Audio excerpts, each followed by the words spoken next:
Graça e paz, povo de Deus. Mais uma vez aqui para nós darmos continuidade a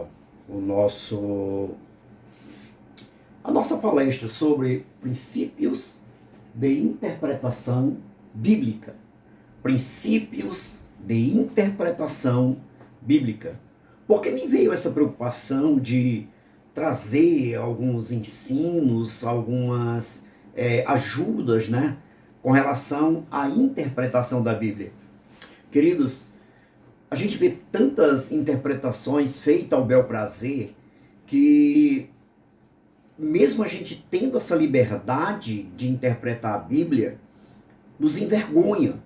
Quantas interpretações feitas fora do seu contexto, feitas ao bel prazer, feito para apoiar os meus pensamentos, o que eu acho. Infelizmente, o que nós vemos hoje são pessoas dizendo, não, ela lê um texto da Bíblia Sagrada, daí a pouco ela diz, não, eu entendo assim, ou eu penso que é dessa maneira, ou eu acho que é assim, e ela não tem aquela preocupação de se aprofundar na Bíblia Sagrada, querer mergulhar, querer fazer como um garimpeiro, ele mergulha lá no seu propósito, no seu ideal, quer encontrar pedras preciosas, encontrar metais preciosos. Mas para isso ele não fica só ali olhando na terra e fica achando, não, eu acho que aí tem ouro assim, ou eu acho que aí tem pedras assim. Não, ele vai escavar. Da mesma forma, é a Bíblia Sagrada. Se nós não procurarmos mergulhar, entender na verdade, pelo estudo, pelo que nós fazemos, pelo mergulho, sabe o que vai acontecer? É que nós vamos trazer interpretações erradas, podemos trazer interpretações do nosso próprio pensamento, ou para apoiar o que eu penso, o que eu acho. Então eu tenho que ter essa responsabilidade. Todos podem. Sabe, Martin Lutero ele dizia que a interpretação ela deve ser coisa simples, deve ser para todo mundo. Mas ele diz também que tem que ser com responsabilidade. Eu preciso interpretar com responsabilidade. Eu tenho que interpretar olhando o texto, examinando o texto, aplicando as ferramentas que eu tenho para aplicar. Aí sim eu vou começar a entender. Porque se eu apenas ler e começar a falar daquilo que eu acho, que eu penso, que eu entendo, querido, eu posso estar passando algo errado para as outras pessoas. Escuta o que diz aqui no livro do Atos dos Apóstolos, capítulo 8. É a história que os evangélicos sabem, né? A história de Filipe e o eunuco. E no versículo número 27 do capítulo 8, ele vai dizer, eis que um etíope eunuco, alto oficial de Candace, rainha dos etíopes, o qual era superintendente de todo o seu tesouro, que viera adorar em Jerusalém, estava de volta e, assentado no seu carro, vinha lendo o profeta Isaías. Olha o que acontece. Esse homem ele tinha contato, né, com os escritos sagrados, ele tinha contato. Ora, eram os livros da época, eram os escritos da época, né? O Antigo Testamento, a Antiga Aliança, os Antigos Escritos, como você queira chamar. Então, mas ele tinha contato, tanto é que ele ia com o rolo na mão. Ele ia lendo o livro do profeta Isaías. Mas veja bem, aquele homem é como muitos hoje. Eles leem, mas não entendem. É o que o texto diz. Então disse o Espírito a Filipe, porque o Espírito Santo fala com Filipe, porque o Espírito Santo ele tem o desejo de que todos façam uma ótima interpretação, tenham um ótimo entendimento daquilo que estão lendo. Por isso nós precisamos ler, nós temos a liberdade de interpretar, mas o primeiro auxílio aqui é do Espírito Santo.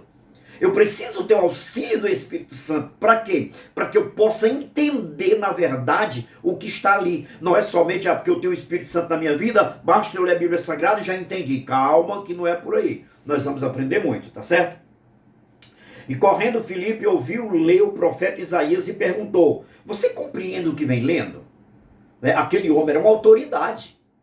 A Bíblia Sagrada diz aqui que ele era o responsável, ele era o superintendente de todo o tesouro, né? E ele veio adorar em Jerusalém. Então ele era um homem de alto nível, de alta sociedade, uma responsabilidade tremenda. Mas ele lia e não entendia. E Filipe pergunta para ele, você está entendendo o que você vem lendo? Daí a pouco ele responde, Como poderei entender se alguém não me explicar? Uma coisa que eu vejo nesse homem aqui é humildade. Humildade. Humildade, que humildade de aprender. Ele tinha humildade, ele estava lendo. Mesmo um homem de posição, mas ele estava lendo. Mas ele teve a humildade que ele disse, olha, eu preciso que alguém me explique. Não é porque eu estou com o livro de Isaías na mão que eu vou olhar aqui e vou ter meu entendimento. Não, eu preciso que alguém me explique. Eu preciso que alguém me diga o que é que eu estou lendo. Olha que coisa, querido. A humildade, ela começa a preceder a honra, já disse o sábio Salomão. Ele disse, a humildade vem antes da honra. Ou seja, você quer ser honrado com conhecimento, seja humilde para aprender. É isso que eu faço. Se eu não sei de algo, eu peço que alguém me ensine. Se tem alguém que sabe, então eu quero, me aproximo dessa pessoa. E eu quero trazer para mim o que ela tem. Eu quero carregar o que ela carrega também. Olha o que diz mais o texto aqui.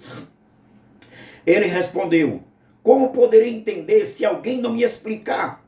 E convidou Filipe a subir e a sentar-se junto a ele. Ora, a passagem das escrituras que estava lendo era esta. Fui levado como ovelha ao matadouro, e como cordeiro mudo perante o seu tosquiador, assim não abriu a boca. Na sua humilhação lhe negaram justiça. Quem lhe poderá descrever a geração? Porque da terra a sua vida é tirada. Então o eunuco disse a Filipe, olha lá que coisa maravilhosa. Então o eunuco disse a Filipe, peço-te que me expliques a quem se refere o profeta. Ô homem de Deus, eu quero que o senhor me explique de quem o profeta está falando. Será se o profeta fala dele mesmo? Ou será se o profeta está falando de uma outra pessoa? Que coisa maravilhosa, querido. Aqui é o princípio da interpretação. Filipe, ele tinha o princípio da interpretação. Ele sabia de quem, na verdade, o profeta estava falando, que não era de si mesmo. Então diz o texto. Então Filipe explicou. E começando por esta passagem da Escritura, anunciou-lhe Jesus. Por quê? Porque ele dominava aquilo que estava lendo. Ele sabia o que estava lendo e sabia o que estava explicando. Seguindo eles, caminhou fora, chegando a certo lugar, onde havia água, disse o eunuco, eis aqui água, quem pede que eu seja batizado? Filipe respondeu, é lícito se crês de todo o coração? E respondendo ele disse, creio que Jesus Cristo é o Filho de Deus. Você entendeu? Então Filipe explica para ele a passagem do profeta Isaías e ele entende. Ele entende, na verdade. Filipe falou com a responsabilidade, porque Filipe dominava, Filipe conhecia, queridos. Conhecia. E quem mandou Filipe ir para lá foi o Espírito Santo. Quem levou Filipe para junto daquele homem foi o Espírito Santo. É isso. Não precisa eu querer ser, não, de forma alguma. O importante é que eu me submeta à vontade de Deus e à responsabilidade de mergulhar como um garimpeiro, assim como eu falei, a buscar as profundidades, as profundezas daquilo que a Bíblia Sagrada tem para mim. Ela traz essa revelação para mim. Por isso nós estamos estudando o quê? Princípios de interpretação bíblica. Princípios de interpretação bíblica. Então o que nós vimos aqui é exatamente isso. Filipe, ele foi levado pelo Espírito para levar a palavra àquele homem que estava precisando, que alguém explicasse para ele, alguém dissesse para ele. Nós já vimos aqui o que na verdade é hermenêutica, né? A palavra hermenêutica ela significa explicar ou interpretar. Nesta escritura é usado em alguns versículos, tem alguns versículos aqui que a gente vê a explicação. A primeira é essa daqui de Filipe. Filipe está lá explicando, Filipe está mostrando lá, interpretando o texto para aquele homem. Veja bem, esse termo pode ser traduzido por explicar ou expor, foi isso que Filipe fez. O termo hermenêutica, portanto, descreve simplesmente a prática de interpretação. Então, o que é hermenêutica? É a arte de interpretar. O que é hermenêutica? É a ciência de interpretar. É a ciência de pesquisar, é a ciência de se aprofundar. Eu vou além, eu digo que é a ciência que facilita o entendimento para as outras pessoas. Então quem se propõe a estudar está facilitando para que alguém também tenha o entendimento. Olha lá, é necessário que todo aquele que se propõe a estudar as Escrituras procure descobrir o significado do texto que está sendo estudado. querendo saber o que o texto significa. Para descobrirmos o significado do texto, teremos que verificar vários componentes envolvidos na hermenêutica. É preciso que a gente entenda isso. Por quê? Porque existem os métodos para você estudar. Se eu não estudar pelos métodos corretos, o que é que vai acontecer? Eu vou ter interpretação errada. Se eu não usar os métodos corretos, eu vou interpretar erroneamente, vou passar isso para as outras pessoas. Isso é uma forma irresponsável de estudar a Bíblia.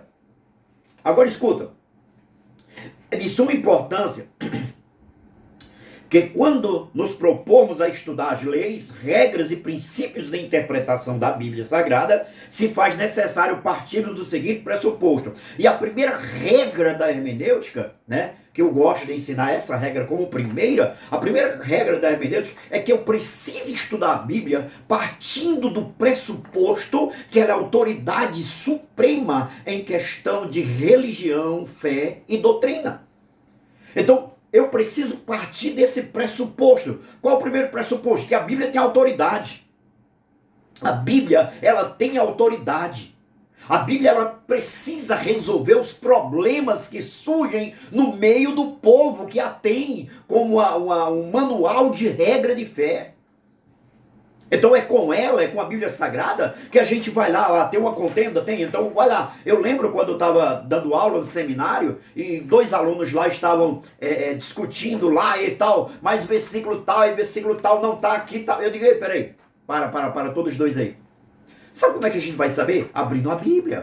Vamos na Bíblia. Então abre-se a Bíblia, e quando se lê a Bíblia Sagrada e começa a interpretar com responsabilidade, usando as ferramentas, usando os métodos que são obrigados para uma interpretação, aí sim chegamos a um denominador. Não vamos ficar discutindo. Alguém chega, pastor, o que o senhor acha da igreja tal? O que o senhor acha da igreja tal? Não. Isso aí para mim não vai valer. Não adianta perguntar isso para mim que eu não vou dizer. Eu vou pegar a Bíblia Sagrada, aí sim, eu vou dizer, não, vamos ver o que é que ela diz. Vamos ver o que é que a Bíblia Sagrada diz. Eu gosto sempre de dizer, vamos dar um tempo e vamos buscar. Vamos buscar a resposta. E quando encontrarmos a resposta, aí sim, aí nós vamos sentar e vamos conversar. Então, quando eu me proponho a estudar, eu preciso partir do seguinte pressuposto. A Bíblia, ela tem autoridade, ou ela é a autoridade maior. Quando a gente estiver estudando essa regra, que é a primeira regra da hermenêutica, quando a gente passar para estudar as regras, nós vamos entender que essa regra primeira, ela não pode ser dispensada. Ela é como se fosse a base da hermenêutica. Eu pego a Bíblia para estudar, então eu tenho que pegar a Bíblia, eu tenho que entender que essa Bíblia aqui ela é a autoridade máxima, suprema, quando se refere à religião, quando se refere à fé e quando se refere à doutrina. Então ela é a autoridade máxima e eu não posso me desapartar dela. Você entendeu? Então vamos lá. Então, primeiro, né? O primeiro pressuposto é que a Bíblia tem autoridade. Segundo pressuposto, a Bíblia traz em si as suas próprias leis de interpretação. Tais leis precisam ser entendidas e aprendidas para que possam ser aplicadas de maneira correta, para que produza o sentido correto de determinado texto em estudo. É preciso que eu tenha isso. É preciso que eu tenha o conhecimento desses métodos, dessas regras, desses princípios, para que eu possa ter uma boa interpretação.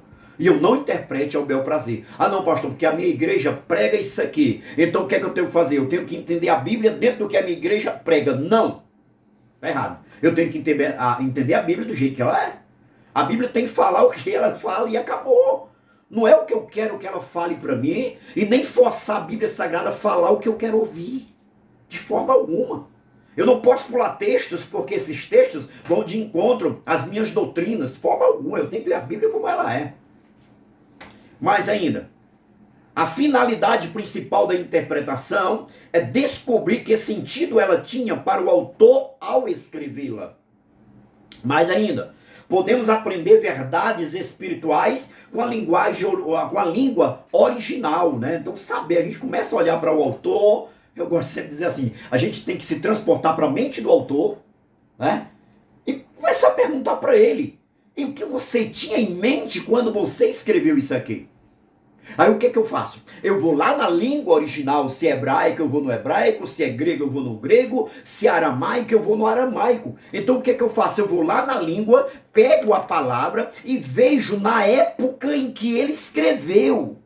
Então, na época que ele escreveu, que sentido tinha aquela palavra? Aí eu vou começar a entender por que ele escreveu aquela palavra, para quem foi que ele escreveu aquela palavra, qual era a necessidade dele ter colocado aquela palavra, porque aquela frase que formou com as palavras que ele colocou era necessário e era fundamental para aquele tempo, para aquela época, para aquele povo, para aquela situação.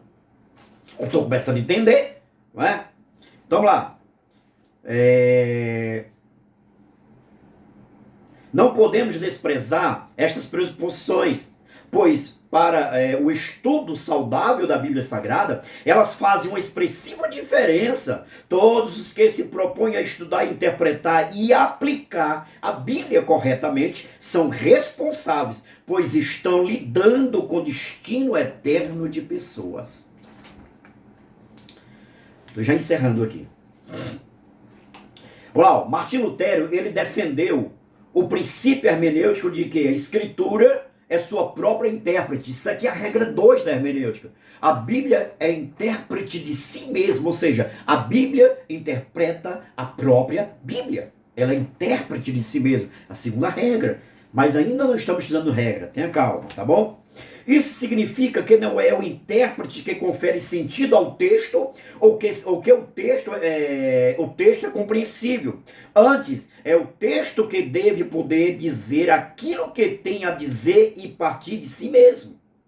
Neste sentido, não é o leitor que deve se impor diante do texto bíblico, mas o texto bíblico que deve confrontar e se impor diante do leitor. Além disso, do ponto de vista do reformador, a Bíblia não pode ser tratada como um mero objeto de pesquisa acadêmico. Sua correta interpretação pressupõe um envolvimento dinâmico do intérprete com a palavra de Deus. E esse texto aqui, só esse aqui, né? Eu peguei da revista Via Teológica. Então, muito bom mesmo. Muito bom. De dezembro de 2017. Um garimpeiro, eu falei para vocês aqui no início, né? Um garimpeiro, ele usa várias ferramentas para escavar a terra e chegar a alcançar o seu alvo principal. Ao metal precioso, às pedras preciosas. Da mesma forma, todos que se propõem a estudar e interpretar a Bíblia Sagrada devem usar as ferramentas precisas e necessárias para chegar ao entendimento correto do que diz os textos sagrados e assim aplicar às suas vidas e às vidas de todos que recebem os resultados dos estudos feitos com responsabilidade. Então nós vamos já encerrar aqui, tá bom? Eu quero só já entrar aqui em algumas ferramentas aqui que são elementos que nos levam a ter um entendimento maior, entendeu? Aqui faz só, isso aqui é uma introdução, como a palavra, o vídeo passado também era uma introdução, tá bom? Antes de entrarmos nas pressuposições, vamos observar 4 elementos que nos levam a mergulhar profundamente no texto no qual escolhermos para interpretar. Então, o que é que eu vou fazer? Né? O que é que eu vou fazer? Vamos lá. Bem rapidinho aqui, bem rapidinho. Já vou encerrar. Bom, é uma aula. Vale saber também que é uma aula. Bom, então vamos lá. Capítulo 16 de Atos dos Apóstolos. Capítulo 16, versículo 27. O carcereiro despertou do sono e vendo abertas as portas do cárcere, puxando da espada, ia suicidar-se, supondo que os presos tivessem fugido. Mas Paulo bradou em alta voz: não te faças nenhum mal, que todos aqui estamos. Então o carcereiro, tendo pedido uma luz, entrou precipitadamente e trêmulo, prostrou-se diante de Paulo e Silas. Depois, trazendo-os para fora, disse: senhores, que devo fazer para que seja salvo? E eles responderam: crê no Senhor Jesus e será salvo tu e a tua casa. Eles pregaram a palavra de Deus e a todos da sua casa. Naquela mesma hora da noite, cuidando deles, lavou-lhes os vergões dos açoites. A seguir, foi ele batizado e todos os seus. Então, levando-os para a sua própria casa, lhes pôs a mesa e com todos os seus manifestava grande alegria por terem crido em Deus. Só o versículo número 31 agora. Responderam-lhe: creia no Senhor Jesus e será salvo tu e a tua casa. Imagina uma pessoa chegar na igreja, ou chegar para você e dizer assim: olha, eu estou aqui perturbado aqui porque meu filho, meu esposo, minha esposa, minha filha, não sei, ela está me dando muito trabalho, está envolvido com o que não era para estar envolvido, o que é que eu faço? E você vai dizer: crê no Senhor Jesus e será salvo tu e tua casa. Aí vamos lá, que essa pessoa acredita no que você falou. Crê no Senhor Jesus e será salvo tu e a tua casa. E você leu na Bíblia Sagrada. Você mostrou na Bíblia Sagrada. Mas aí é onde está o grande erro. Sabe por quê? Porque vamos lá, que essa pessoa, né, que ela foi apresentada por esse ente querido que chegou ali, chegou mesmo desesperado, essa pessoa vai lá e morra antes de fazer a sua confissão no altar. O que você vai dizer para ela? Ela vai dizer: mas o irmão, a irmã, o pastor, a pastora, não sei, me disse que se eu acreditar no Senhor Jesus, eu aceitar o Senhor Jesus, esse meu ente querido seria salvo. E fez foi morrer. E agora? Como vamos resolver essa causa? Na próxima aula, nós vamos falar isso aqui. Amém? Deus abençoe a todos, em nome do Senhor Jesus. Até a próxima aula.